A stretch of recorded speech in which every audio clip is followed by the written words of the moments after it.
ہم روزمرہ زندگی میں مصروف ہیں اور ادھر طاقتیں دنیا کا نقشہ بدلنے کے فیصلے کر رہی ہیں۔ ایران اور امریکہ کے درمیان آخر ایسا کیا چل رہا ہے جو بار بار دنیا کو جنگ کے دہانے پر لے آتا ہے؟ اگر ایران اور امریکہ آمنے سامنے آ گئے تو کیا ہوگا؟ لیکن اس سے پہلے سوال یہ ہے کہ آخر ان کے درمیان مسئلہ کیا ہے؟ آج کی اس ڈاکیومنٹری میں ہم تفصیل سے جانیں گے کہ اصل مسئلہ کہاں سے شروع ہوا اور کہاں تک جا سکتا ہے۔ اس ویڈیو کو آخر تک ضرور دیکھیں تاکہ آپ پورا منظرنامہ سمجھ سکیں جو اس تنازع کے پیچھے چھپا ہوا ہے۔ ایران اور امریکہ کے تعلقات صدیوں پر محیط ہیں، لیکن یہ تعلق کبھی دوستانہ اور کبھی کشیدہ رہے ہیں۔ ان کی کشیدگی کی سب سے بڑی جڑ 1979 کے اسلامی انقلاب میں ہے، جب ایران کے عوام نے شاہ محمد رضا پہلوی کو اقتدار سے ہٹا دیا۔ شاہ پر امریکہ کی حمایت تھی، جس کی وجہ سے انقلاب کے بعد ایران اور امریکہ کے تعلقات میں شدید کشیدگی پیدا ہوئی۔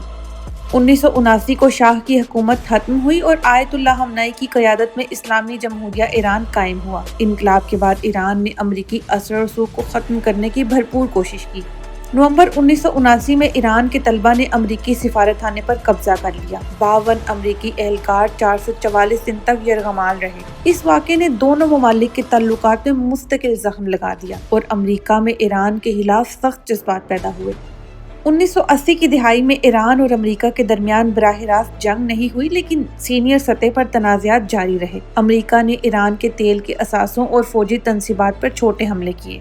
ایران نے امریکی اتحادیوں اور مفادات کے خلاف کارروائیاں کی۔ 1990 اور 2000 کی دہائی میں ایران کے نیوکلیئر پروگرام نے کشیدگی بڑھا دی۔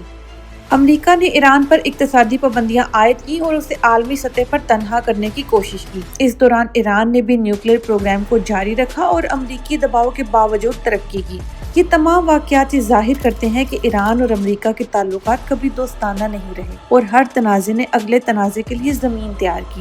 انقلاب، سفارتخانے کا یرغمال ہونا اور نیوکلیئر پروگرام کی کشیدگی آج بھی دونوں ممالک کے درمیان تنازع کی بنیاد ہے۔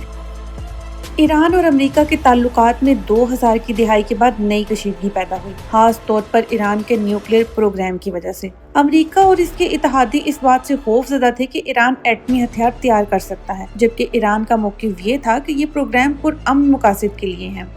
2015 میں ایران اور عالمی طاقتیں جیسے امریکہ، برطانیہ، فرانس، روس، چین اور جرمنی کے درمیان joint comprehensive plan of action طے پایا۔ اس معاہدے کے تحت ایران نے یورینیم افزودگی کی حد مقرر کی اور عالمی ادارے توانائی کو اپنی تنصیبات کا معائنہ کرنے کی اجازت دی۔ بدلے میں ایران پر کچھ معاشی پابندیاں کم کر دی گئیں تاکہ ایرانی معیشت میں بہتری آئے۔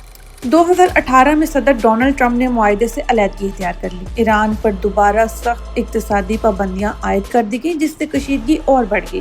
امریکہ کا موقف تھا کہ ایران اب بھی عسکری اور میزائل پروگرام تیزی سے لا رہا ہے۔